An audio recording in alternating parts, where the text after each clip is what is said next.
think the wife, Erica, knew about Candace? Also, how are y'all's marriages set up? I don't have like a lot of like men friends, but if I had a male friend and he died, I'm telling you right now, my husband would not be cool with me making all these heartfelt montages about our private moments together at villas and fishing. How your marriage set up, Candace? You get to do. But Candace, girl, you know we can see you, right? We can see.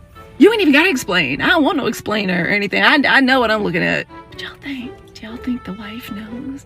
Do you think the way the wife came out crazy with all that scream crying and threats and stuff, do y'all think that was a result of her knowing about Candace? Every October, KCK goes rogue.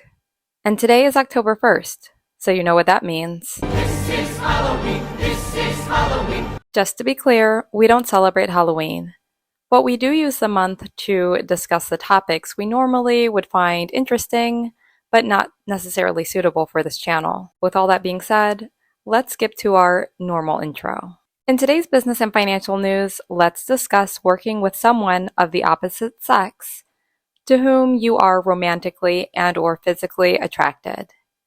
We aren't saying that everyone pictured on your screen or in this video share a romantic attraction, but think of yourself.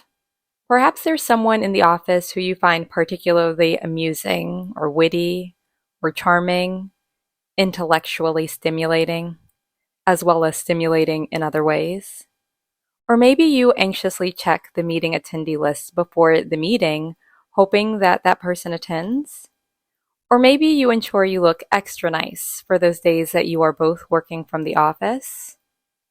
Or maybe you're happier when they have their video on during the work team Zoom video sessions. Perhaps you are super excited for the upcoming extended out-of-town work trip that you have both been assigned on. Again, think of yourself. But perhaps if you are married, your spouse is not okay with this attraction. What to do? Well, we can't tell you what to do, but we can help you with what you cannot do. Oh, these two definitely have something going on. Like the amount of videos that Candace has posted about Kirk over here. Like, girl. And this one, this photo, real sus. Because I'm sorry, if my spouse had a photo with their coworkers sitting together looking into the sunset, I'd be hella suspicious. I don't know, guys. It's like giving Candace and Charlie sitting in a tree. Kissing. Erica, are you looking at this? Because Candace has been posting a lot about Charlie. And I feel like she wrote a better speech about him versus the own wife. The wife felt like she was threatening. Who? I don't know, because it was one of her own. I feel like Candace is grieving more than Erica, because if you go watch her TikToks, she's posting a lot more about him, and she seems real sad. Someone go check on her. Candace is grieving more than the wife. You got something you want to tell us? Was that your little late night slinky linky or something? Because, baby, the way she is grieving y'all on Instagram right now, like she posted me, I understand grief, but she grieving like, you know, she grieving like that one that be in the funeral crying a little bit harder than everybody else, and you be wondering like, what the hell going on? Candace, you can tell me, sis, that was your sneaky linky, that was your man. Gots to be the way you. The wife is barely grieving. Shit, I think she did. The wife put him in the ground so fast, she must have plotted and planned. Candace, babe, it's giving side chick, because these tributes to Charlie Kirk are getting real personal. Now, Candace Owens recently had posted this IG story as her tribute or a farewell tribute to her good friend Charlie Kirk. Now, it's understandable that they were very close, and she has a lot of cuts and snippets of, you know, their careers like growing together.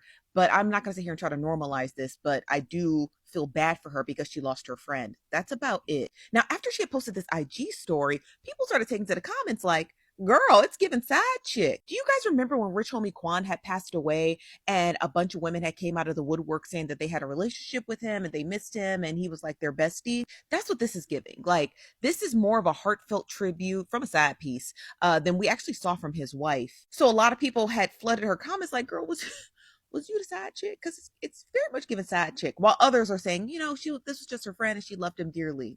Sure, friend. She was going to take Charlie Kirk's death and launch a full-blown Alex Jones-esque conspiracy theory behind it. And she's already starting with Nick Fuentes. So 5 days prior, Nick Fuentes, or however you pronounce his name, had actually came after Candace Owens. Nick Fuentes also stated that if he saw Candace Owens walking down the street, he'd walk the other way simply because she was Black. Now, Candace had quote tweeted these statements and his sentiment about her from Rumble. And she said just 24 hours later, he would be preaching to his audience about the gospel of Jesus Christ.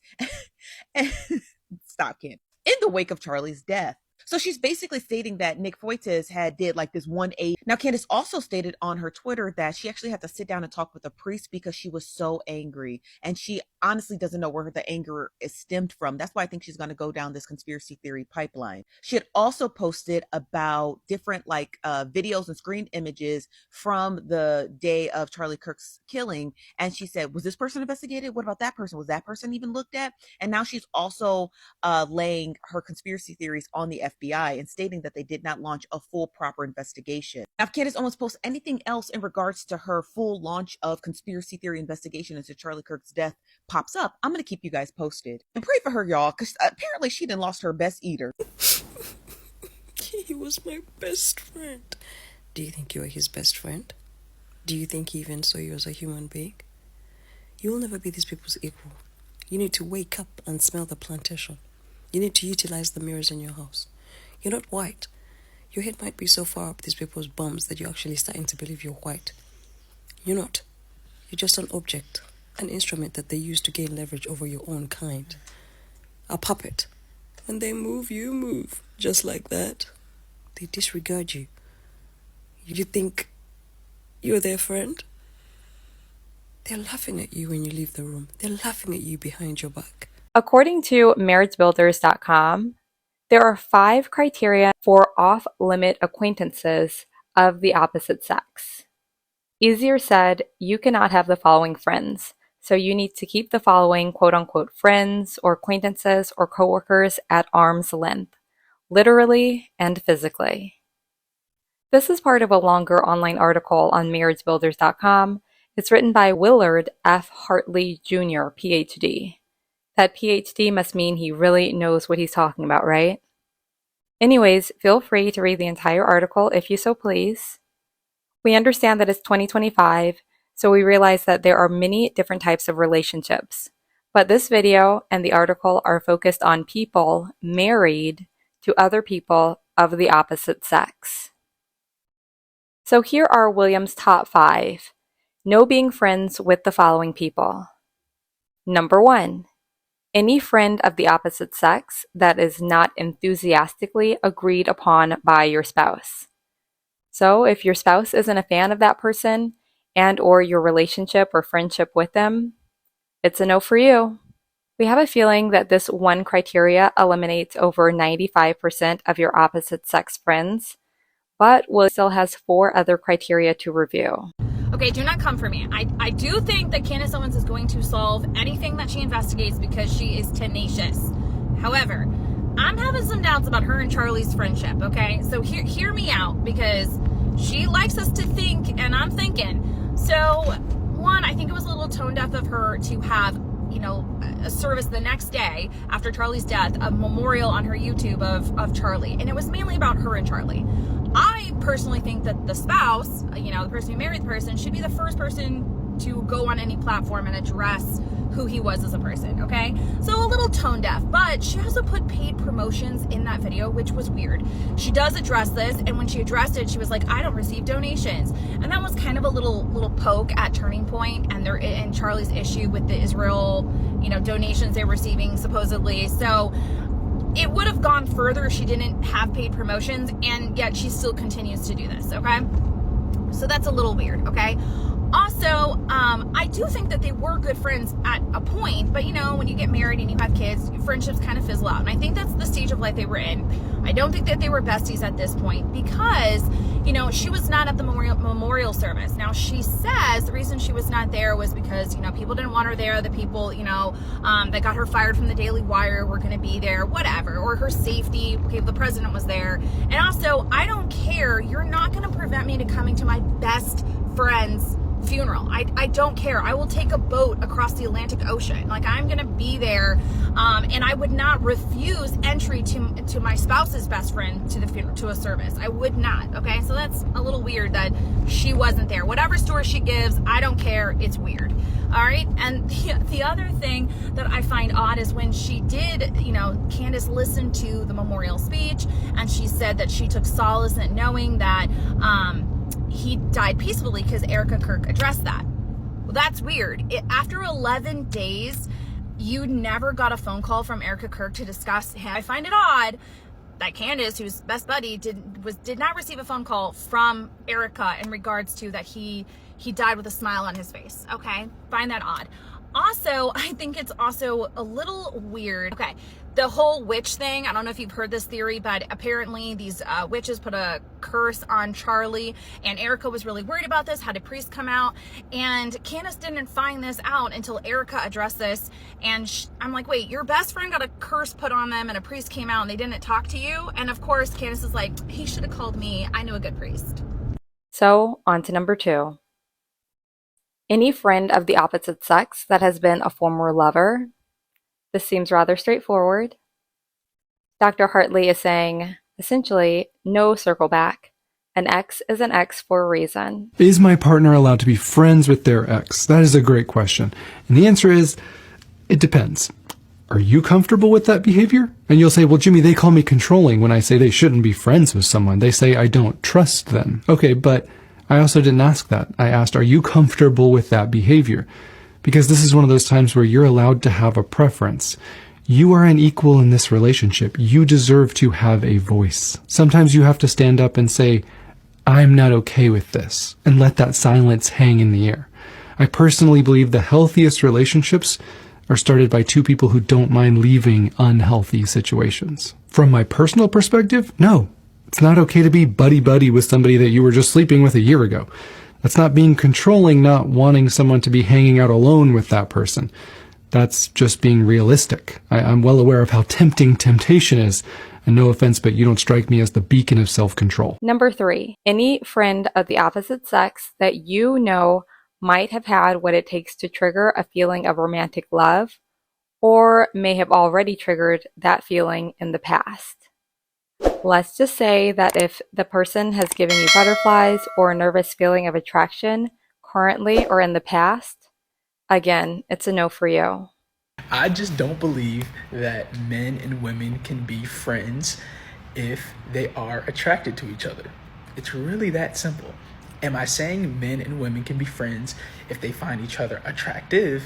Of course. I have tons of female friends that I love. They are dope. They are entrepreneurs. They're content creators. Like, I think it's 100% okay if you think they are attractive and you guys are friends, because attraction is something that is natural. Like, you can see someone and be like, oh, you know, that person is attractive. Like, I think that, you know, I think they're attractive, but I'm not attracted to them in the relationship context. Because what ends up happening, especially men, y'all, please back me up in the comments, right? When you're about to get into a relationship with someone and the first thing that they say is, hey, I want to be friends. I'm cool. I don't need any friends. I got more than enough friends. So now, if that's your thought, go ahead and go find another guy friend and be cool with that.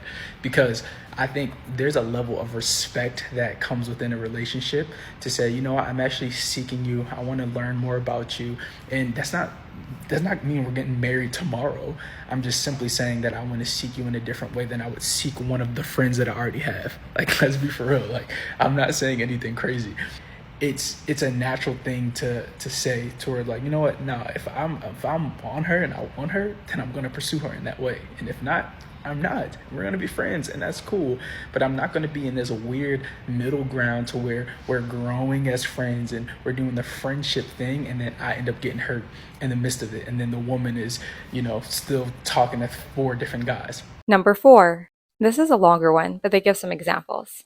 Number 4. Any friend of the opposite sex that meets your need for affection, expression of care and concern, intimate conversations about personal problems being faced, and topics of personal interest, recreational companionship, spending time together enjoying common recreational activities, honesty and openness, revealing personal feelings, past history, present activities, and plans for the future, physical attractiveness or admiration, expressions of respect, value, and appreciation.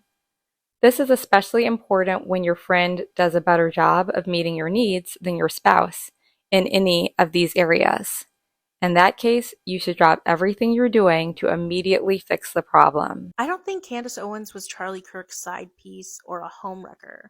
I think she was something a lot more important in his life. She was an equal business partner and collaborator.